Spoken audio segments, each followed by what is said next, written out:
Hello, my name is Aoife and this is the Happy Weight podcast. Thanks so much for tuning in. I want to do a small episode today. I just want to do a kind of summary of common mistakes and I suppose the common lessons that come out of those things. But the first one anyways, right, I was in Skibbereen in the co-working space, Ludgate, where I do my calls when I'm not meeting clients in the office in Cork City. And some of my friends in there that I have lunch with, Finn and Matthew and Damiano, they were kind of messing with me and they were like, we'll come on your podcast. We're going to come on your podcast. And I was like, you'd actually have nothing to say. Like, I was like, it would actually be a 5-minute podcast because none of the three of them have weight problems or food issues. Like they're all slim men and whatever. And I was just like, do you ever like think about food? And they're like, no. I was like, ye are a healthy weight, but you don't really know the engine room behind it. You just trust, I suppose, like as in they're not thinking about food all the time because they know their stomach will eventually get hungry. They know stuff will taste nice or not nice. And they know when their stomach will feel full. And they know how their body feels. They know what feels comfortable and uncomfortable. And that's it. And that's the major difference between someone in a weight problem and not. Someone in a weight problem will be very much in their mind and they will call things right and wrong and good and bad. And there'll be a lot of overthinking and control about the food, kind of like, because basically if we fear our body, if we fear fatness, we don't trust our body. The opposite of trust is fear. We assume unless I intervene, my body's going to keep making me fatter, and we're assuming the worst. And when we have a lot of fear, we have a lot of control. I always think like if someone thought their partner was cheating on them, they'd be like checking their phone, they'd be checking what time they'd come home at, and they'd be checking everything. And that's because they've zero trust. And so it's the same with food and our weight and all of that. And I suppose the big mistake there is that it will be a self-fulfilling prophecy because first of all, kind of where we're going is what we're imagining. So if the theme and tone of our week is like, I fear my body's trying to make me fatter, or that's the kind of general vibe over the month, over the year is, I think my body's trying to make me fatter. That's its natural modus apparatus and I need to intervene and control. And ultimately what we get is what we think about the most. You know, that's a quote, isn't it? What is it? You get what you think about, whether you want it or not. So if we're kind of like, God, don't get fatter, don't put on another clothes size, don't be this size in a year's time. Like at the end of the day, that's very different from an athlete who puts, you know, daily conscious effort into visualizing winning a race. You know, like the Olympians and stuff like that. Like, as in, mindset is such a major part of athleticism now. And so we're pretty much doing the opposite. If we're like, don't be bigger than this now in a year, don't be blah, blah, blah. So like people go on and on about food noise and, you know, I don't know, it can be kind of medicalized at the moment, like take the injection to get rid of food noise. Like it's something you need to get medicated. But ultimately food noise comes down to fear. Like we don't trust. And like I said, those lads trust, so they don't need to overthink. Like overthinking is us always trying to cut the lawn with a nail clippers. We're kind of thinking, if I think about this problem enough in my head, like things will end better, but they actually won't. Like the more you think about a problem in your head, the more you're making it a problem, the more you're making it a bigger part of your day, your life, your feelings. And then the more likely it is to work out badly. Whereas trust comes hand in hand with mindfulness, that you trust you'll cross every bridge when it comes to it. And I remember when I was getting over my food noise, my brain used to, you know, just be always on about like, well, if you ate this with this and you exercise like that, and then you lost 2 pounds a week, and then by August, this is, you know, and it was always doing like calculations and stuff. And, weight problems happen in between meals, you know, it's ruminating. Like I said, people without weight problems aren't thinking about food and weight all the time because that's a real don't press the red button. The more you're thinking about it, the more you're fucking it up, basically. So I used to be telling myself, Aoife, your stomach is not going to forget to tell you when you're hungry. Just like your body has never forgotten to tell you when you're cold, your body has never forgotten to tell you when it needs to go to the loo. Like if something is needed bad enough by your body, you are going to know about it. So your body is always going to tell you if and when you get hungry. That's for sure. So you don't need to think now, well, I have this at this time. And then you don't need to think, well, I have this with this, that with that, whatever. How many calories is this? How many whatever? Because your signals are based around your ideal weight and they're relative to your current energy needs. So we're not all standardized. Not everyone needs 400 calories at lunch every single day of their life. Like that's absolute nonsense completely. Like as in, you might need 300 calories one day at 1 o'clock. You might need 800 calories another day at 1 o'clock. And your job is the same. Your job is eat until your belly feels lovely full. And the amount of calories it takes to eat until your lovely belly full will be different all the time because your body is always adapting around energy in versus energy out. So with that as well, when we're off ruminating about where will my weight be in a month or a week or whatever, or what will I need to eat to lose weight? It's like, whoa, stop. How are you feeling right now? Because I think 90% of the time we're ruminating about eating and weight. There's nothing to be done. Your belly is not hungry, not full. There's no action to take. And change will only ever come from action, not thinking. Like we really have to decide now. You can be a doer or a thinker, but thinkers burn out. Thinkers are constantly burning out by living in their head, and then they don't have any energy to take positive action. Whereas we want to detox now from overthinking in between meals, and we want to be like, okay, are you hungry? No? Okay, right. No action to take there. Are you currently eating and you're feeling full? So if you put down the fork? No? Okay. So nothing is happening in your body. Your body is just really busy processing the last stuff and it's not giving you any signals right now. And when it does give you signals, at that moment, you will be the most intelligent to make the decision. But now, 2 hours before it, you don't know what mood you're going to be in, what location you're going to be in, maybe what energy levels you're going to be in, what phone call you're going to get, there's so many factors that come into our decisions with food, and us overthinking it before the actual time of eating is just motivation down the drain. It's all our energy going down the drain on absolutely nothing because it's not an informed decision. Do you know, whatever we could come up with about what I'll need to eat for supper or breakfast or lunch tomorrow, it's not an informed decision because you've no idea what's around the corner with all the other aspects of our life. So in those moments when you're off ruminating, it's like, come back to, look, my belly is saying nothing now, and there's no action to take. And the only way I can change my weight is through action. And right now, my body is saying there's no action to take unless I want to drink a pint of water, if that would feel better, unless I can do some exercise right now.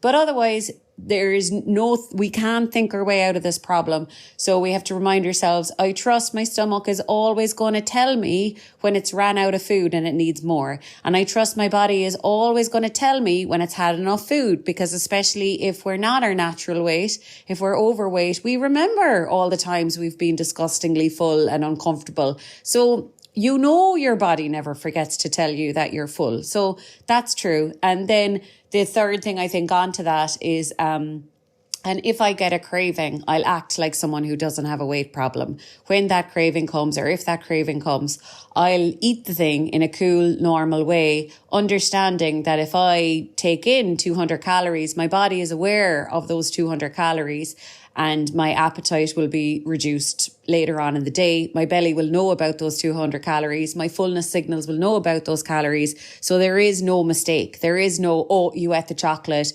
game over. That doesn't even make sense in energy balance at all, because energy balance is us recognizing we've signals, us recognizing we've hunger, we've fullness, and that those signals are always changing every day because as the temperature outside changes, as our activity levels change, our hormones levels change, our sleep levels change, our stress, how much we're, like in a busy job or studying or whatever. All of these things come into our energy balance. So we couldn't possibly figure it out in advance. We could just trust. So that was the story with the lads anyway. I was like, you'd be useless to the podcast. You'd be so annoying. And another thing as well, Matthew's like a big runner.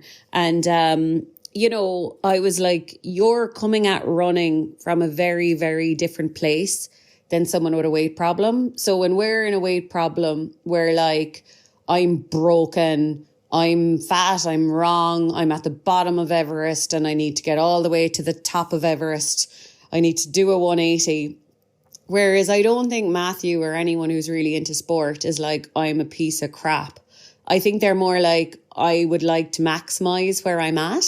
So they're not broken needing to be fixed. They're curious about how far they can go. And I often have clients who have husbands who don't have weight problems and they're hell or high water, rain or shine, out on the bike on Tuesday night with the rest of the lads or whatever. And they're like, I don't get it. And, you know, my client might be like, I haven't used my gym membership in 6 months. And how is he there heading out in the dark winter nights or whatever and loving it? And it's because he's not coming from a place of, I'm so broken and I've so far to go.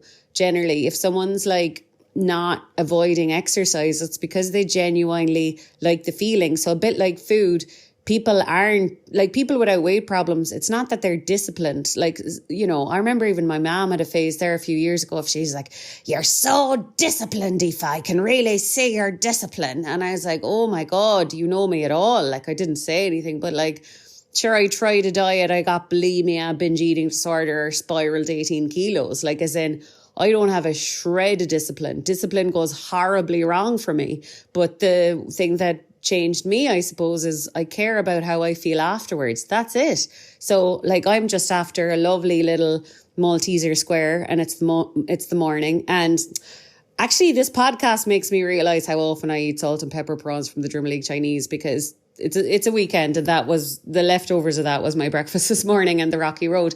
Like, as in, I will be eating all of that stuff whenever I want to, but like, we're heading out for dinner now later and I'm like, I mightn't bother with dessert. Like, I have stuff when I want it. Like, it doesn't need to be a certain day of the week, it doesn't need to be a certain time. All I care about is when it will taste nice and when I will feel better after it. So I don't give a hoot what everyone else is doing or what everyone else is not doing. And it's certainly not discipline, but it's the exact same with exercise. If you see people, like, they do enjoy it, like, it's not discipline.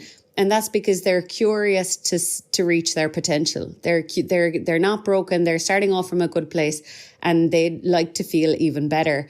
And I was thinking about that yesterday because I was in the gym and I didn't really have a lot of time and I hadn't been there all week, I don't think. And I got in there and I just like, I was like, oh, I might see, can I get to 200 calories on the bike? Not that I count calories in my diet at all. Geez, not at all. I'd be massive if I did. I'd be obsessed and broken and sad all the time. But it was just, you know, a number I decided on or a goal or whatever. And then anyways, I got to, I think I did 150 calories in 15 minutes. And that was no joke. Like, that was really kind of on and off sprinting or whatever. And like, so 150 calories, that barely cancelled out the coleslaw in my breakfast. Yes, I had coleslaw in my breakfast. Sometimes I think it goes really nice with rashers. And I had rashers and eggs and mushrooms and tomatoes and coleslaw for my breakfast. And so, like, the thing was, the 150 calories in no way remotely cancelled out my breakfast. But the difference was I felt like an absolute queen for the rest of the day. Like Matthew McConaughey says, just break a sweat every day. That's it. Like, that's his kind of, his fitness health regime is just break a sweat. And obviously, if you have a partner, that could be great crack. But, you know, just do whatever the hell you need to do to tell your muscles, hey guys, I care about you. Please stay around. I'd like you to stay around. Same with your bones and your bone health. And then just testing our lung capacity, testing our heart function, like keeping it healthy, keeping our heart function and lung capacity healthy by doing something that breaks a sweat. And then, of course, breaking a sweat will be an endorphin release as well. So I was like, that's also the opposite of how I would have thought about it before, because when I used to think about calories and equate exercise to calories, it was like, sure, like it's just a losing game, basically. It's like, it takes so much work to burn any amount of calories. But in studies, they say, or they've found that exercise doesn't help someone be healthy or a healthy weight because of the calories it burns. It's because of literally everything else. Like if there was some rate of how attractive you feel, I don't know. I definitely, from how I felt walking into the gym and versus how I felt after sprinting and breaking a sweat and rolling around on the mat for a little while, I felt like many increments more attractive as a human after leaving the gym. And that's got a profound effect on a lot of things over the course of your day. Like I left there around 2:00 maybe, and my day was a better day because of those endorphins. And if we kind of think about it, like, sometimes I kind of think we shouldn't even be talking about nutrition. Like if we have a problem with comfort eating, the issue is comfort. So like when we're binging or overeating, we're very much in discomfort. And I suppose that feeling, being smug and proud and bringing your water bottle and your keys back out to the car after a good workout and being sweaty and manky, like that is a million times nicer feeling than the feeling I used to have when I was about to binge. So it's like, let's reverse engineer it. Let's just do whatever the hell we need to do so we don't get to that low point or low vibe or low mood or low self-talk that we get to when we're hurting ourselves with food. So yeah, I thought that was an interesting change. And then another kind of story from the week, or another like mistake that like I really hope I've convinced you of never doing again, is like stop highlighting your weight and don't talk about your food. Like it's probably the number one sign someone has issues, because someone can be any weight and they can be gorgeous, they can be attractive, they can be confident, they can be living their life. Someone can be any weight and they can be constantly thinking about food and weight and calories. Like you don't have to be overweight. You don't have to be anything to have a weight problem, basically. And, I don't know, is it law of attraction or what? But like even I was sitting in a queue there the other day, and a woman, never met her in my life, probably will never meet her again in my life. And in under 5 minutes, she was telling me how she went on steroids a few years ago and it ballooned her weight, and that's why she is this weight. So she was pretty much apologizing for her existence. And, for me, I'm like, the only sad part of that is you feel you need to explain yourself, because and also the weight problem would go away a hell of a lot quicker if she was on her own side and not feeling shame. And I know all of this is easier said than done, but I'm like, that is such a glaring thing to me, that someone's in a very bad place, that if they can like in under a few minutes tell you like all these things about what they ate. And she didn't know I was a dietitian or worked in weight problems. I was an absolute randomer to her. So this is clearly what she tells randomers. And it happened to me yesterday as well. Someone was like, within the space of 5 minutes, they were like, oh, you're a nutritionist, are you? Well, I made some changes and now my LDL is this and my blood pressure is this. And I'm like, why are you telling me this? And well, I don't actually ask, why are you telling me this? It's clearly a big old sign of shame. And it's a big old sign of, why don't I apologize for my existence? And why don't I point out to you that I'm overweight before you think, oh, he's overweight and he doesn't care about himself or he's let himself go. And that's something we really need to fix within us, because this is private business. Our eating and weight is private business. And the only way we will sort this out is by going on our own road, us figuring out what we need to feel better in the week, emotionally and physically, and us making our own food way, basically. Like I said, what meals are you excited to get hungry for? Like, what meal can you imagine having at 7:00 this evening and being okay to be hungry before it, because it will be so delicious, and being okay to stop eating when you're full, because it will be such a lovely, happy belly full, and then being so excited for the game starting all over tomorrow morning. of you eating exactly what you want, when your stomach approves, when your taste buds approve.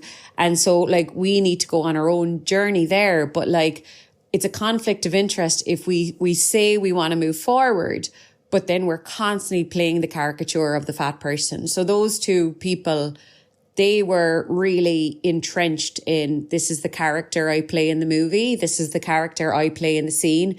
I'm the fat person that explains why my weight is like this and why my eating is like this. And it's like, we'd be way better off not wasting our time justifying why we got here and instead working on getting to where we want to be. And I was listening to a really good Diary of the CEO episode this week with Esther Perel. And, you know, Stephen Bartlett was like, oh, it's so shit on men dating these days, you know, the epidemic of loneliness and men and all of this stuff. And he was like, there was one guy and it took him 1 million swipes on Tinder to get one actual date. Like 1 million swipes meant something like, I don't know, was it 10,000 chats on Tinder, leading to finally only one date. And Esther Perel was like, how long did it take him to do that research? And Stephen was like, 5 to 6 years. And she's like, 5 to 6 years is a long time, you know, in terms of how many times you could smile and, you know, start to chat in the queue in the coffee shop, or, you know, be friendly to people on the bus or in the gym, or go to places or travel or join clubs. Like, as in how many human interactions that guy could have had with women over 5 or 6 years. But she was like, there's something rigid about that story, and something like he was trying to prove how crap it is.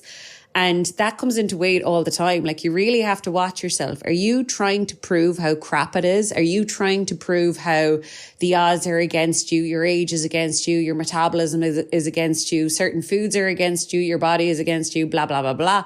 Because it is, would you like to keep going with that story?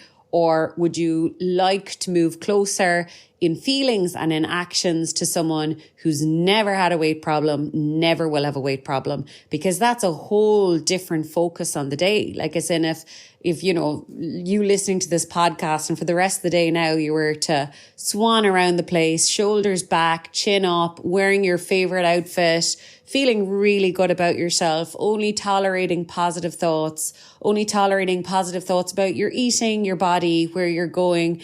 Anytime you visualize a negative outcome or a negative scenario with food or with weight, remind yourself, oh, pet, that's what you don't want. Remember, what do you want? And then remember to fix the visualization. Remember to correct your visualization so it's something that you do want. And, you know, we've a lot of work and little changes to do. So we don't really want to spend even a second more in that caricature of, I'm the person who needs to be sorry for my weight and tell people what I'm up to now, or like just really get out of that quick. And I've been working with a young guy, it's maybe coming on to 2 years now. Like that's the whole thing. Everyone wants a quick fix, but you don't go to a counsellor and be like, can you fix my depression in 2 months? No one does that. And eating and weight issues are mental health. So like, there isn't always a quick fix. And like, yeah, I've plenty of clients who do the 12-week program and then they use all the free support and resources and they probably do well from that. And then I have other clients who stay on a monthly call for years. And it's like, who cares basically? Like, as in, it's no crack having weight problems and it's a lot of crack not having them. So we do what we have to do. And like me personally, I definitely spent the bones of 10 or 20 grand on sorting myself out with personal development. And it was worth absolutely every cent. And it didn't matter how long it took me and all the years it took me. It's absolutely worth it to get it all sorted. But anyway, this client, he was saying he did a slightly outdated but automatic joke about himself the other day to a friend, a kind of derogatory, self-deprecating one about his eating and weight. And he was like, it just felt wrong now. And I was like, okay, I think that was the final one. I think that was the final one, you know, like all of this stuff wears off. And I was like, I think you're done with that now. I think, you know, let's close the chapter on eating and weight issues. And a big way we do that is like, you're not that person anymore. I was like, you're always learning, you're always changing. And he has learned and changed a ton. Like, he's a different man. And I was like, you've really moved on from that. Like, it's super outdated. And that's why when you do the self-deprecating stuff and your heart just sinks, it's because you're really undervaluing yourself. Like, I always think of that Rumi poem, and, you know, part of it is like, you were born with wings, stop crawling. Like, we're crawling around in this, like, oh, I'm this useless, like, disempowered failure. And it's like, it feels so wrong because it's not true. You're powerful beyond measure. So anyways, I thought that was a good one, that he was like, yeah, that was the last one now. Never going to do that again. You know, he's moved on from it, which is a really, really good sign. And then the last one, yep, it wasn't a short podcast. I'm on 25 minutes now. Balance comes from imbalance. So, you know, sometimes I could be kind of rushing around and I could be grabbing food on the go. And sometimes that doesn't mean a lot of fresh, live, interesting vegetables, you know, which make you feel the best. Like, you know, I've worked with a lot of clients, you know, everyone feels better after eating more vegetables in their week than they do eating Pringles. So, you know, now I see that as just missing out. I'd never give out to myself for a week of processed foods or a bad diet or whatever. I'd just be like, oh, God love me. Like, I had to do all that work and all that stress or whatever, under-fueled. Like, how unfair on me. Like, because I think another thing is that people are always focusing on bad foods. And it's like, there's no need to focus on bad foods. It's just the whole thing that, like, if we're eating a load of processed foods, it's like, okay, we're undernourished. So it's another overlap with anorexia. You know, like, overeaters always think they're totally different from anorexia, but no, first of all, the mindset is exactly the same, the scarcity, the fear and everything, but also nutritionally, both groups are lacking majorly. So now I think, like, you know, if we have a diet that's heavy in processed stuff, or we're running around and we're not giving much love to what we eat or whatever, it's not that you're overdoing it. It's that you're underdoing it. Like, your poor collagen, your poor skin, your poor hair, your poor muscles, like your poor iron levels, like having to make do without the live nutritious foods it's born to run on, basically. But anyways, so for me, I do a lot of balance comes from imbalance. Like, as in, I'll catch up then and I'll have a rake of veggies. I'll have like half a head of iceberg with like dressing or whatever and cucumber, and that'll be my starter, and loads of veg in my meals and loads of juices, and I'll catch up and it'll be an awesome feeling. But just like with everything, then I'll get flavour fatigue. And so I came to the end of my run of that there the other day, and it was around 4:00, and I had like a 10-pack of caramel Kit Kats, you know, just the 2-finger ones, just for visitors or whatever. And I had a cup of tea, and I like 3 of those 2-finger Kit Kats was the sweet spot. And I was like, God, I don't care what anyone says about processed foods or whatever. Like, that was such a lovely little help, you know, and I felt great after it. And it's just a reminder to, you know, rather than ever looking at phases of good days, bad days, it's just really great to accept that balance comes from imbalance. And we can look at it really differently. Like, sometimes I have clients and they're in a place where they can't get their usual amount of exercise and they really miss it. And I was like, that's the way to look at it, to be kind of like, oh, like, I love feeling really strong and I love feeling really fit and really light and progressing, that feeling you get when you're exercising more. I love that feeling, and I haven't got that feeling all week. Like, poor me, you know? So it's not that you're the bad guy. It's like, damn the FOMO of missing out on it. And it's the same with like nutritious live foods, you know. It's kind of like, it's not that you're a bad guy if you don't eat them, but it's like, oh my God, you really missed out. Like, as in, you know, our skin, like, as in, I love carrot and orange juice, and I think my skin immediately changes and glows, and I start getting loads of compliments about it and stuff. It's class.